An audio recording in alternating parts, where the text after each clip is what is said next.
So good afternoon, everyone. Welcome to the briefing. I'm pleased to welcome as my guest today Margareta Wahlstrom, the Special Representative of the Secretary General for Disaster Risk Reduction. Ms. Wahlstrom has some introductory remarks and will obviously take questions, and then following that I will have some further information for you and can answer questions. But first of all, welcome, and the floor is yours. Welcome. Thank you. Thank you very much, and good afternoon, and thank you for joining me on this briefing on the evolution of disaster risk globally. As we have seen for the past few years, and latest time here in New York, of course, very close to all of you, and the evolution of disaster risk accumulation keeps being negative.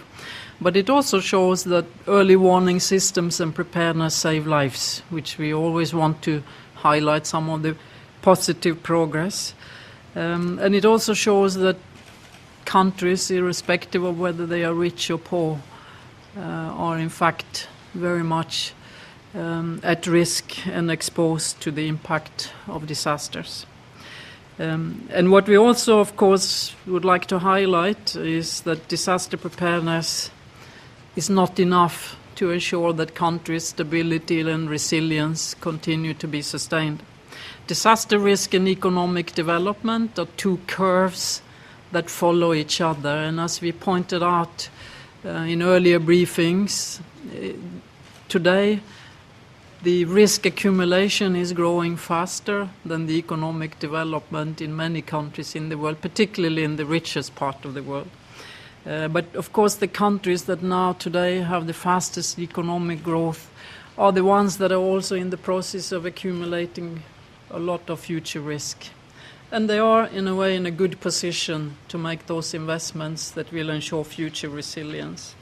If you think ahead, just the enormous amounts of resources that will be invested in infrastructure in the very fast-growing economies and parts in the world, not only in Asia, but today also in Africa.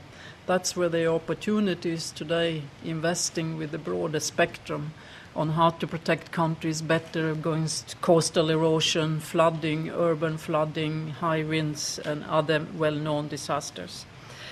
The very clear message is, from what you see in Thailand, Manila floods and high winds here in the New York and New Jersey area, is that it's the social economic organization of society that creates disasters. The combination of hazards and the way we've organized society, that's where the disasters happen.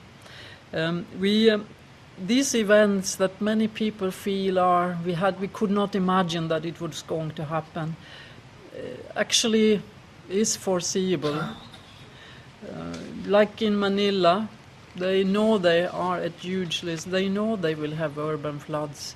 And in this area, as you've seen also from the last couple of weeks' discussions, it's very clear that it's known that New York area and New Jersey area is vulnerable to floods. This time there was an unusual convergence of high tide, full moon, and Hurricane Sandy.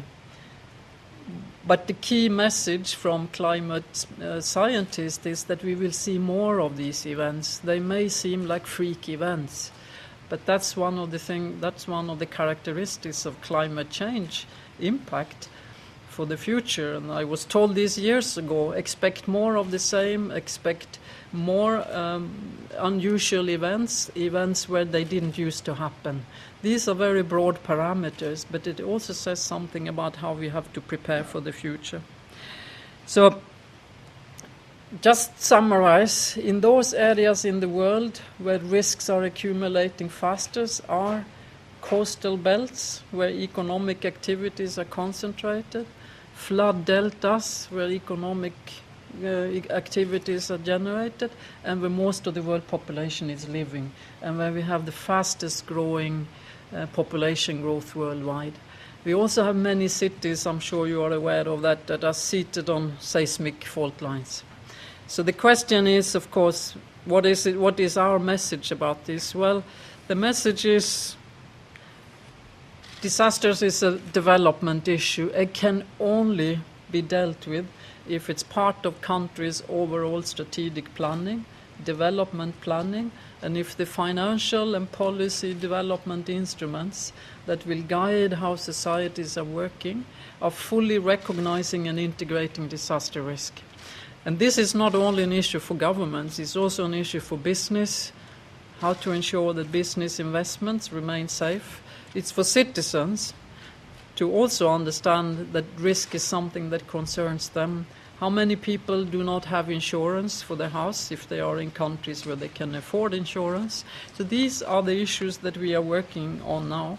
And we are working on this in the context of, in 2015, we are going to craft the next iteration of the Yoga Framework for Action, which has been the guiding framework for collaboration on how to reduce disaster risk, how to save people's assets, countries' wealth. And I think it's fair to say that this series of mega disasters added to the daily disasters that many people are living are really focusing the minds of the people who are now engaging in the work on the 2015 risk management instrument. And I can assure you that not only looking at disaster risk management, but also how can we influence the Sustainable Development Agenda 2015. If that agenda does not include a clear recognition of how risk influences the development, it's not a very realistic development instrument, which was already recognized in the Rio conference outcome. So we'll pursue that work with all the colleagues and countries that work on the 2015 agenda. In the past 30 years, billions of dollars have been destroyed by disaster risk. In fact, amounts similar in size to the global ODA are being wasted by disasters. So not taking this step into looking at every way to create more resilience in society is a total loss for everyone. Well, depends on what your definition of emerging economy is. Let's say that many countries in Asia in particular, they have now realized that they are actually recognizing fully that their very rapid growth has generated these risks and are taking steps to now develop systems that begin to roll back some of these areas. If you take a look at, if you take the largest of all countries in Asia, namely the People's Republic of China, in their new 5-year plan, they are very explicit on the need to develop a much broader risk framework, not only preparedness and response, but also risk mitigation in many areas. Similarly, you will find Indonesia, Vietnam, of course Thailand, and these are fast-growing economies. I mentioned Africa as well, which in fact has, as you know, an overall economic growth of 6 to 7% annually. And that's where probably the biggest challenges are in shifting that focus and integrating that planning. But I give you a positive example of, there is a conference coming up in West Africa in just a few weeks of African cities. And that's the type of fora where local governments are beginning to tackle these things together, and that I think potentially will change over the coming years their ability to look at these investments. But they are very acutely aware of the cost of the urban flooding that you see spreading over Africa, the coastal erosion issues, the flooding that destroys grain, as well as in many of the African countries, the losses caused by drought and drylands destruction. So whether I don't think you can right now say that the impact of the planning is quite yet taking grip, but certainly that thinking is clearly on the map, both in West, East and Southern Africa. They certainly do, and they suffer by the cyclical drought cycles, but the area is drying up gradually. One of the maybe most visionary projects that have been developed in Africa itself is the idea of a green wall. It's the idea of building a belt, a green belt, across Africa, from West Africa through to the Horn of Africa, and they've actually started building it as a way of trying to not stop, because that is probably not feasible, but to slow down that desertification process. So that's one piece. The other piece, which is something that the UN and many multilateral institutions are involved in, is also to mitigate these cycles of 3 to 4 year droughts that turn into food security crises. And I think that's, what some people are saying this is the first time they see that there is a serious effort to integrate policy and practice and people's needs here. But there is also a reality that these areas cannot have the population pressure on extremely fragile lands is a real issue. So the fact that people are migrating out of these areas is in response to that even with the best effort, these lands cannot carry a lot more population than they have today in many countries. So that becomes really a measure of creating alternative income opportunities.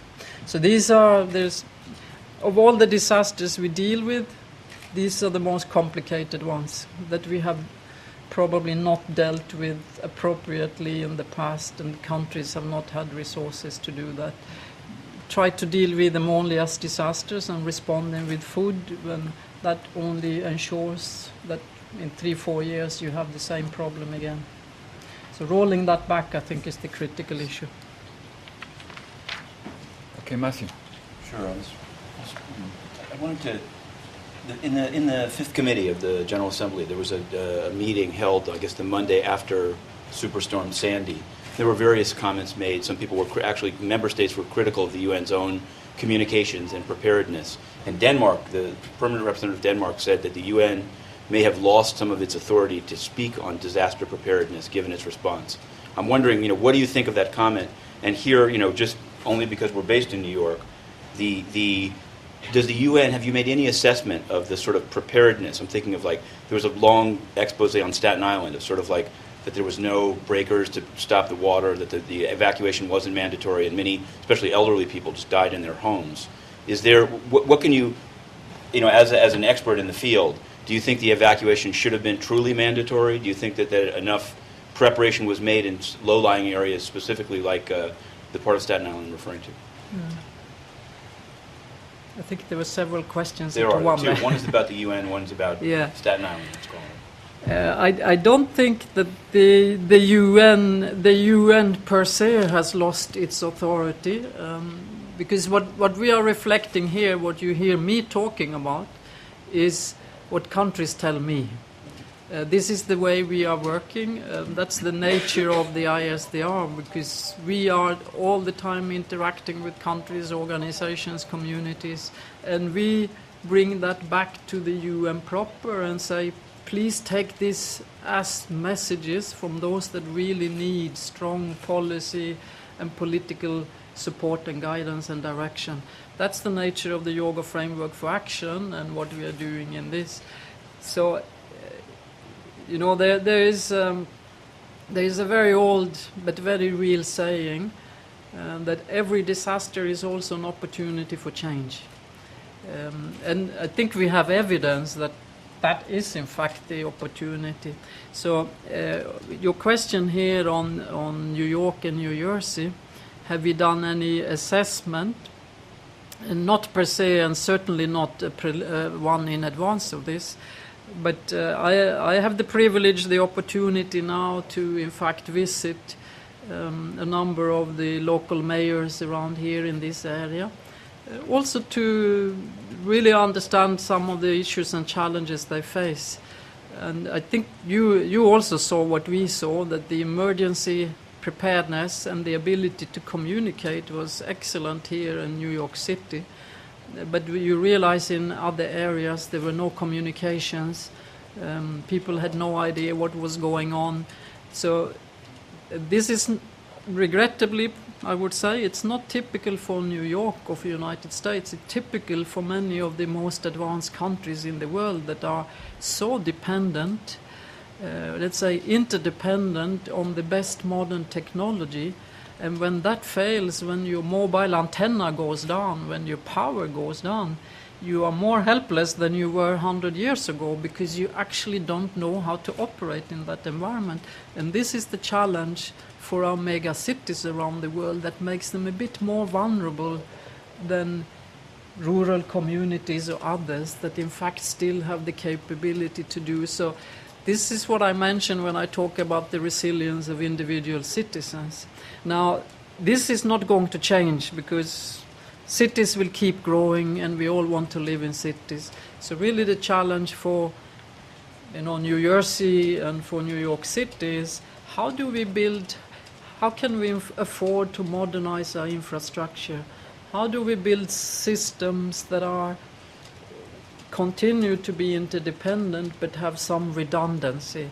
How do we communicate with redundancy when all traditional means of communication get lost?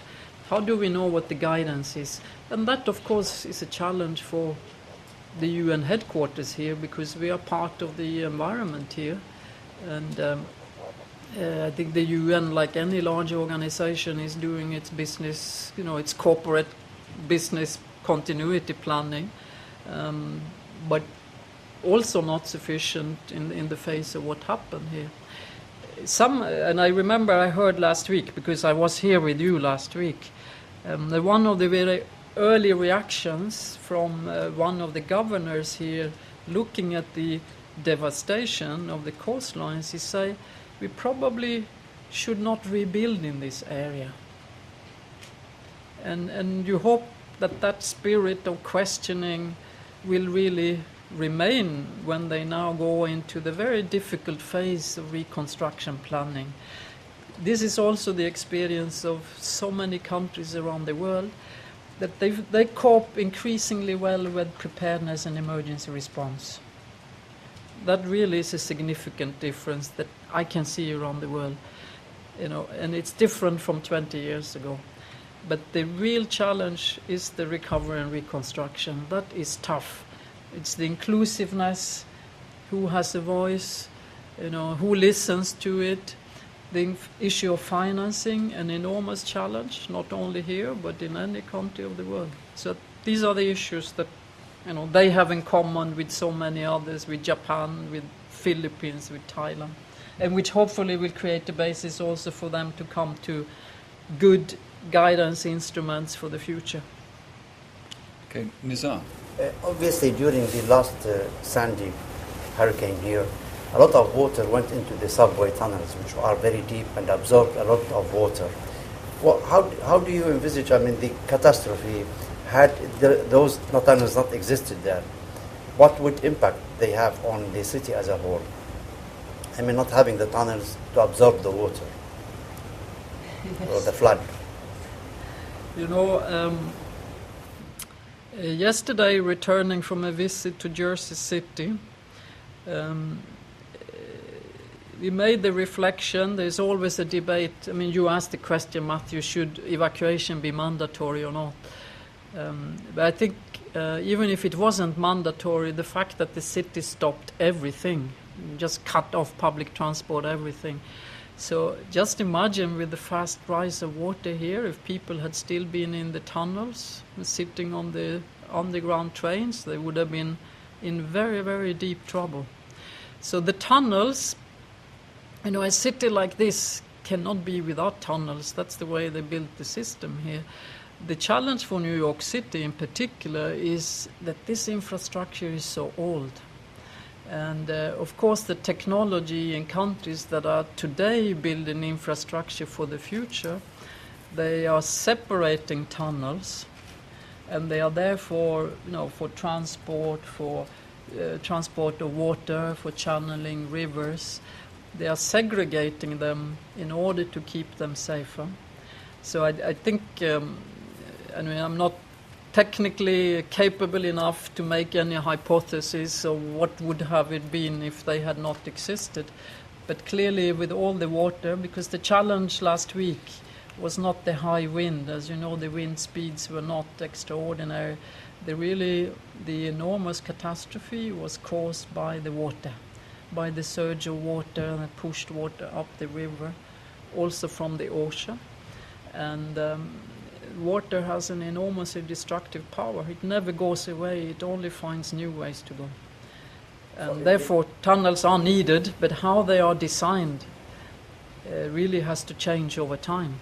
If they protect these tunnels in the next flood, if God forbid, then the impact on the city could be larger or more catastrophic, could it not be?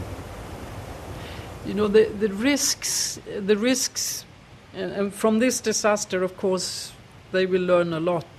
But the thing is that next event will not be exactly the same.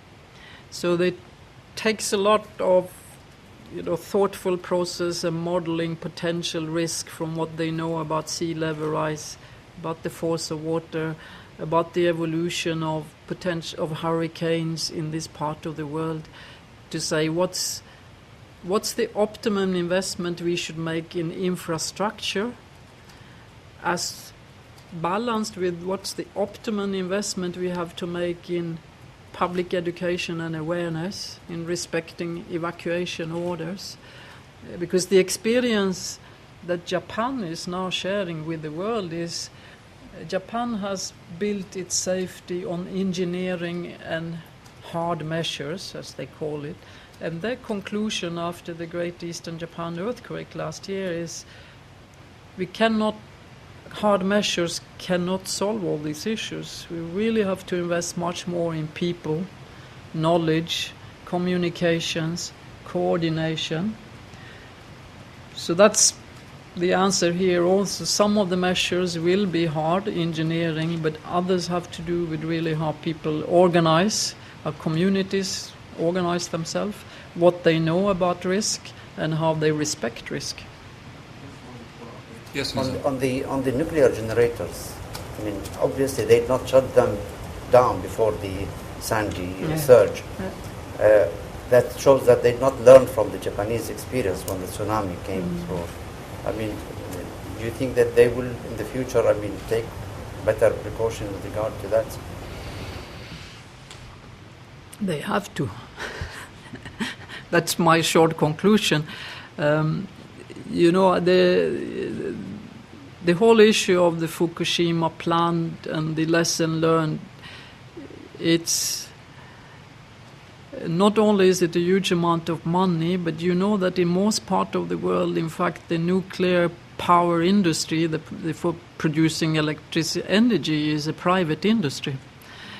So the regulations that government put in place to manage those industries is critical, and the oversight and the public interest in this must really be reinforced, because it's a major. But it's not only nuclear power plants, it's oil depots, it's chemical industries.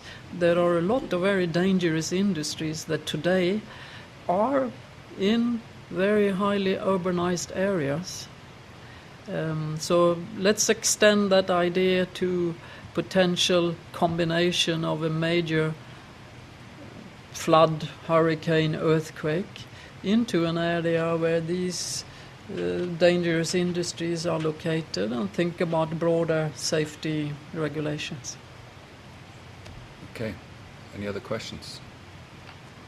All right. Well, thank you very much indeed. Thank you. Thank you.